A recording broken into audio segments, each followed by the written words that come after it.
आज श्रीमद् भागवत गीता के 10वें अध्याय का महात्व पढ़ने जा रही हूँ। भगवान शिव कहते हैं, सुंदरी, अब तुम 10वें अध्याय के महात्व की परम पावन कथा सुनो, जो स्वर्ग रूपी दुर्ग में जाने के लिए सुंदर सोपान और प्रभाव की चरम सीमा है।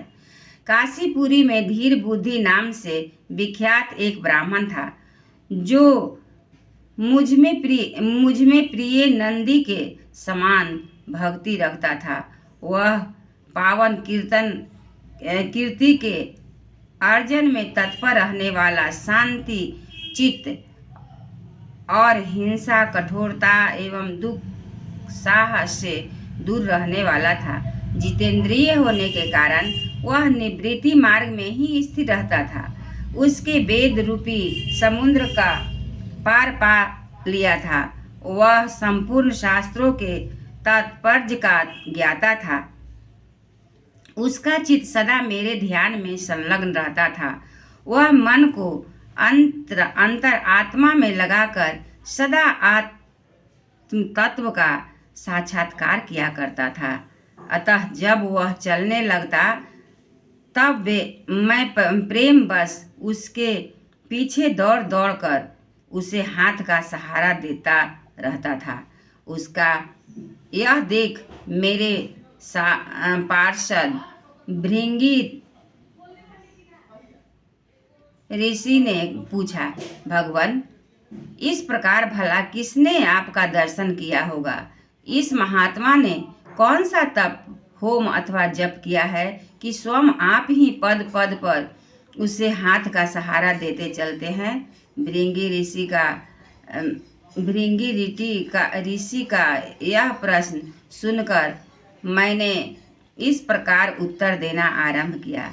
एक समय की बात है, कैलाश पर्वत के पार्श्वभाग में पुन्नाग वन के भीतर चंद्रमा की अमृतमयी किरणों से धुली हुई भूमि में एक वेदी का आश्रय लेकर मैं बैठा हुआ था।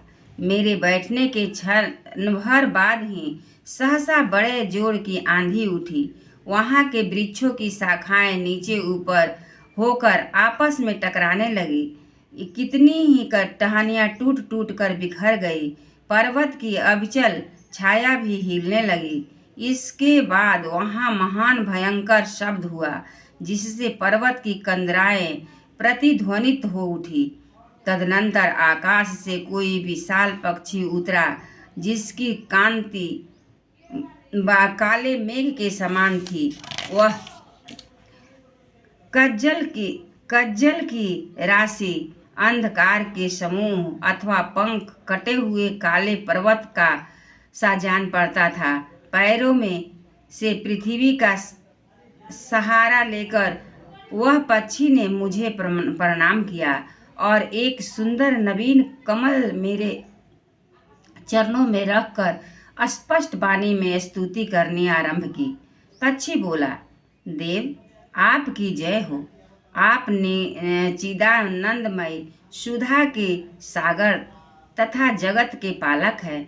सदा सद्भावना से युक्त एवं अनासक्ति की लहरों से उल्लसित है। आपके वैभव का कहीं अंत नहीं है।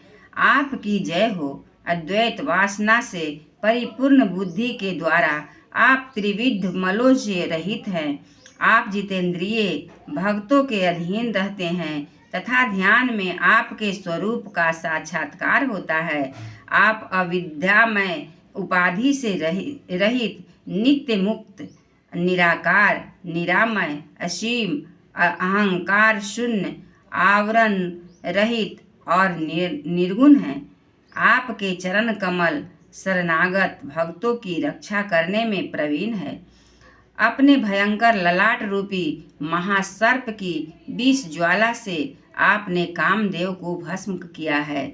आपकी जय हो। आप प्रत्यक्ष आदि प्रमाणों से दूर होते हुए भी प्रमाणान्य स्वरूप हैं। आपको बारंबार प्रणाम है। चैतन्य के स्वामी और त्रिभुवन रूपधारी, आपको प्रणाम है। मैं श्रेष्ठ जोगियों द्वारा चुंबित आपके उन चरण कमलों की वंदना करता हूँ जो अपार भव पार के समुद्र से पार उतारने में अद्भुत शक्तिशाली है। महादेव, साक्षात बृहस्पति भी आपकी स्तुति करने की धृष्टता नहीं कर सकते। सहस्त्र मुखों वाले नागराज शेष में भी इतनी चातुरी नहीं है कि वे आपके गुणों का वर्णन कर सके। फिर मेरे जैसे छोटी बुद्धि वाले पक्षी की तो विषाद ही क्या है। उस पक्षी के द्वारा किए हुए इस स्रोत को सुनकर मैंने उससे पूछा, विहंगम, तुम कौन हो और कहाँ से आए हो? तुम्हारी आकृति तो हंस जैसी है, मगर रंग कौवे का मिला है। तुम जिस प्रयोजन को लेकर यहाँ आए हो उसे बताओ। पक्षी बोला, देवेश, मुझे ब्रह्मा जी का हंस जानिए। धूर्जट, जिस कर्म से मेरे शरीर में इस समय कालिमा आ गई है उसे सुनिए प्रभु। यद्यपि आप सर्वज्ञ हैं, अतः आपसे कोई भी बात छिपी नहीं है, तथापि यदि आप पूछते हैं तो बतलाता हूँ।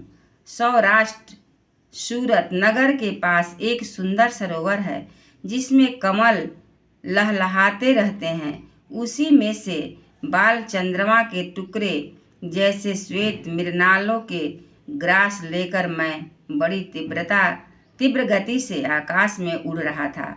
उड़ते उड़ते सहसा वहाँ से पृथ्वी पर गिर पड़ा।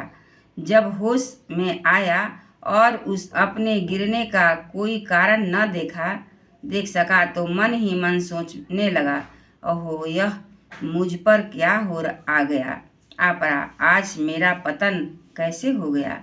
पके हुए कपूर के समान मेरे श्वेत शरीर में यह कालिमा कैसे आ गई?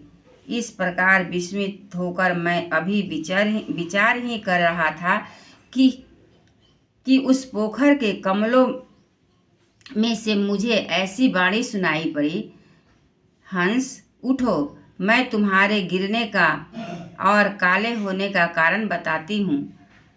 तब मैं उठकर सरोवर के बीच में गया और वहाँ 5 कमलों से युक्त एक सुंदर कमलिनी को देखा।